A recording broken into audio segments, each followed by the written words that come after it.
Hello and welcome to the Queber channel. I did this vlog earlier, but it didn't record the freaking audio. Holy shit. Goddamn son of a bitch.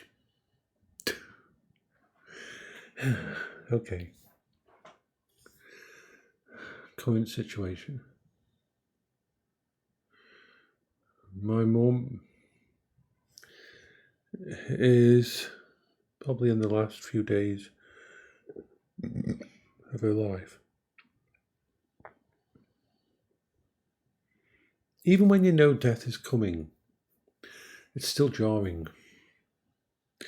I mean, we knew Paola was going to die 20 years before she did due to the cancer because it was incurable. But even when you know, it still hits you.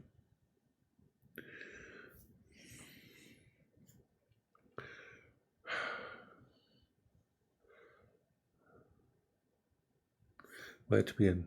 Okay, so my mum had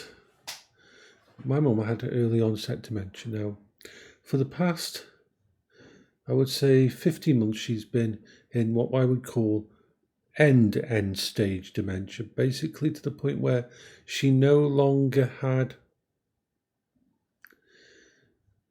any real cognitive recognition. What do I mean by that? My mum spent all her time in a bed. This is what happens to people who go off dementia. When they get past the point where they like to wander, when they get past the point where they can walk, when they get past the point when they can conversation or talk, when the damage to their brain has become so much that there's basically nothing there except for the base brain, what they have to do then is put them in a bed. It's a very nice bed, and they have air cushions and sort of aeration systems and gels to stop it causing bed sores.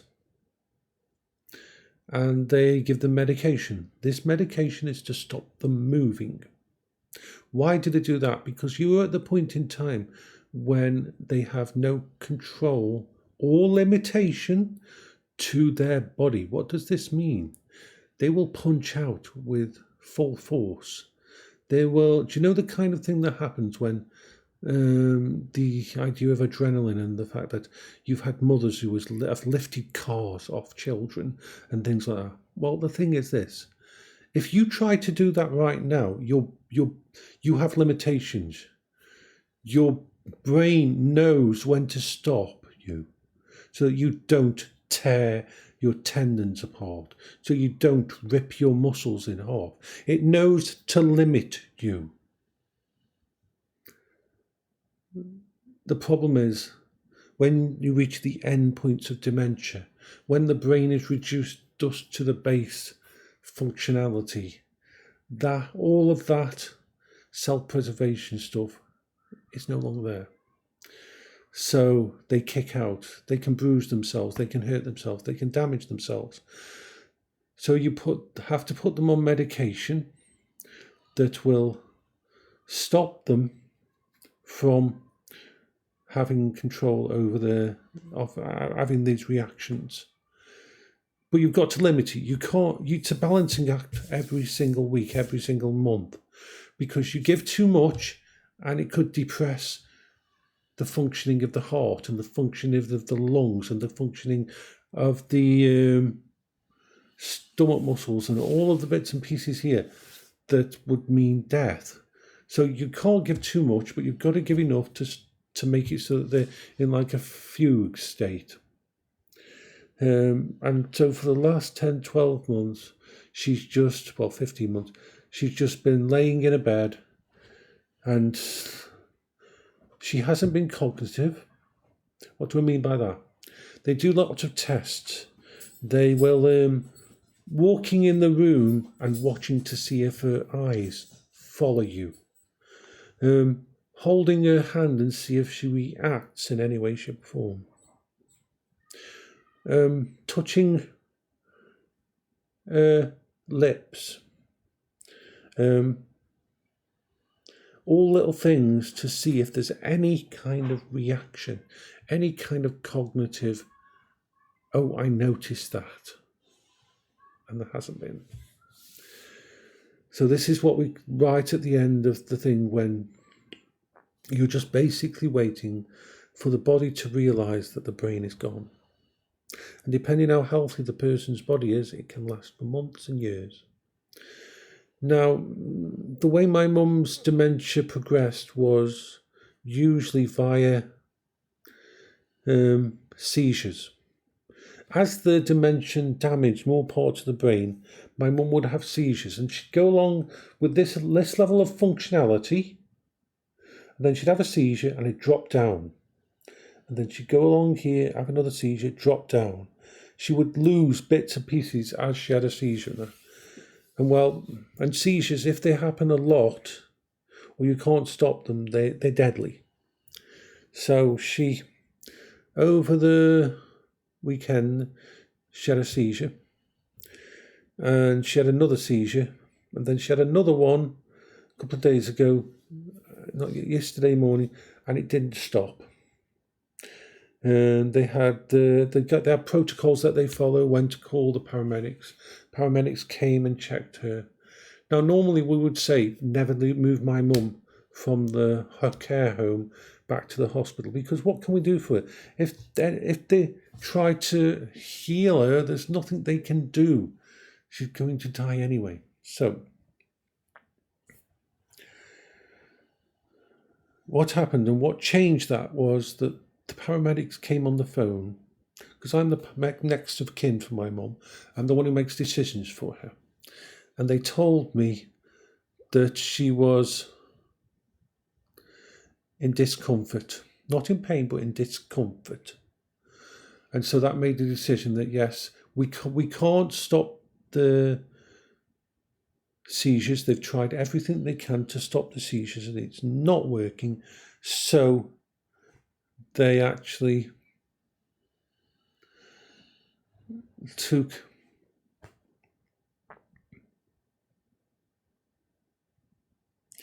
her to the hospital, accident and emergency. And they tested and things, and the DNR that's in place means do not resuscitate. If she falls below a certain level, you don't try to bring her back. But the doctors didn't. They tried for about 24 hours to bring her back. But when my sister was there as well, and we saw the doctor today, and we were explaining to the doctor that she hasn't had cognitive ability for over a year now, and she hasn't really been able to do anything. She's not done anything at all. He says, "Oh, we didn't realise that completely," because they were just going to try to bring her back to the level she was before she got this current illness, and get her back to the point where she could go back to home. But after we talked to him, he said, "Yeah."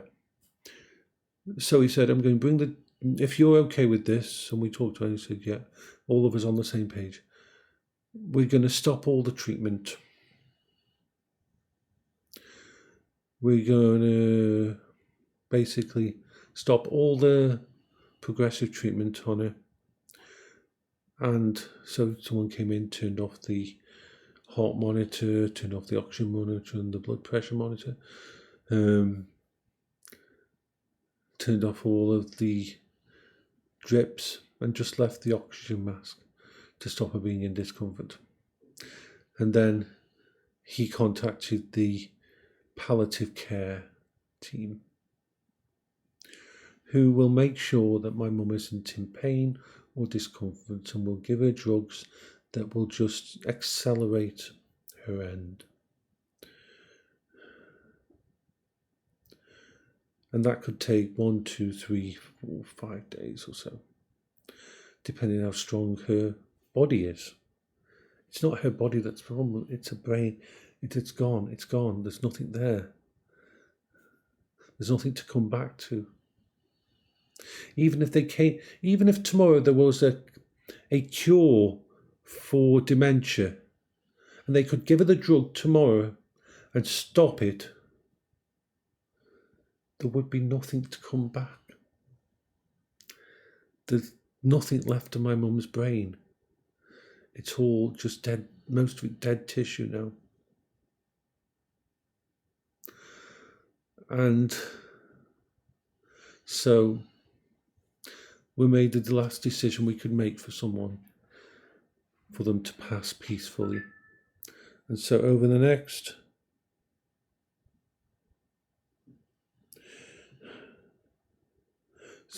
few days, I'll probably spend time, go up there on my mobility scooter and spend time with Mum. I did today.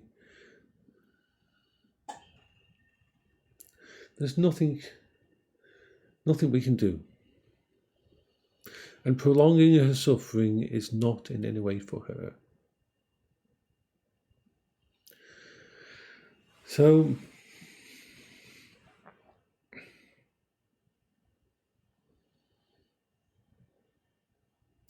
I hope you all had a good day. I just wanted to let you all know what was going on.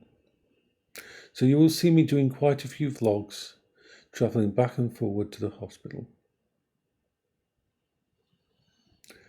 Bye bye for now.